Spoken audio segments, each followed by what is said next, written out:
আমাদেরকে অতি দ্রুত গণতন্ত্রের আরো যে সমস্ত শর্ত আছে, অর্থাৎ অবাধ সুষ্ঠু নির্বাচন, সেই সুষ্ঠু নির্বাচন আমাদের নিশ্চিত করতে হবে। আমরা প্রয়োজনীয় যে সংস্কার, আমাদের জাতীয় সংসদ, সংবিধান, আমাদের পুলিশ প্রশাসন, আমাদের জনপ্রশাসন, সবকিছুর মধ্যে সংস্কার দরকার।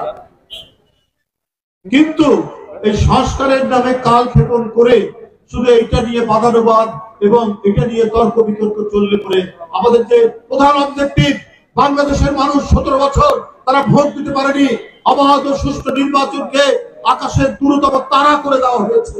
মানুষ শুধু শোনে, জানে, কিন্তু আসলেই কোনো অবাধ সুষ্ঠু নির্বাচন হয়নি। এগুলো তো নিশ্চিত করতে হবে।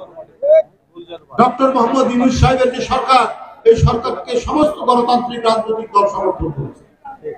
উনি একজন গুণী মানুষ, নিঃসন্দেহে তিনি বাংলাদেশের জন্য সম্মান বয়ে নিয়ে এসছেন, কিন্তু তাকে কোন ধরনের বিভ্রান্তির মধ্যে যদি কেউ ফেলে, এটা তখন মানুষের কাছে বড় প্রশ্ন।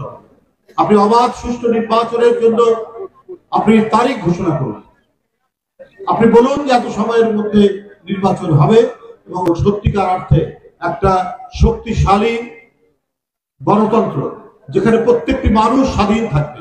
শেখ হাসিনার আমলে আমরা কথা বলতে ভয় পেতাম, আমরা ডান দিকে তাকাতে ভয় পেতাম, বাম দিকে তাকাতে ভয় পেতাম।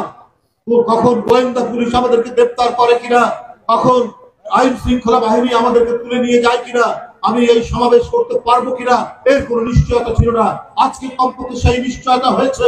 নির্ভয়ে আমরা এসে কথা বলতে পারছি, আমরা সত্য উচ্চারণ করতে পারছি, আমরা আমাদের বক্তব্য রাখতে পারছি, আমাদের দাবিগুলো আমরা রক্ষা করতে পারছি।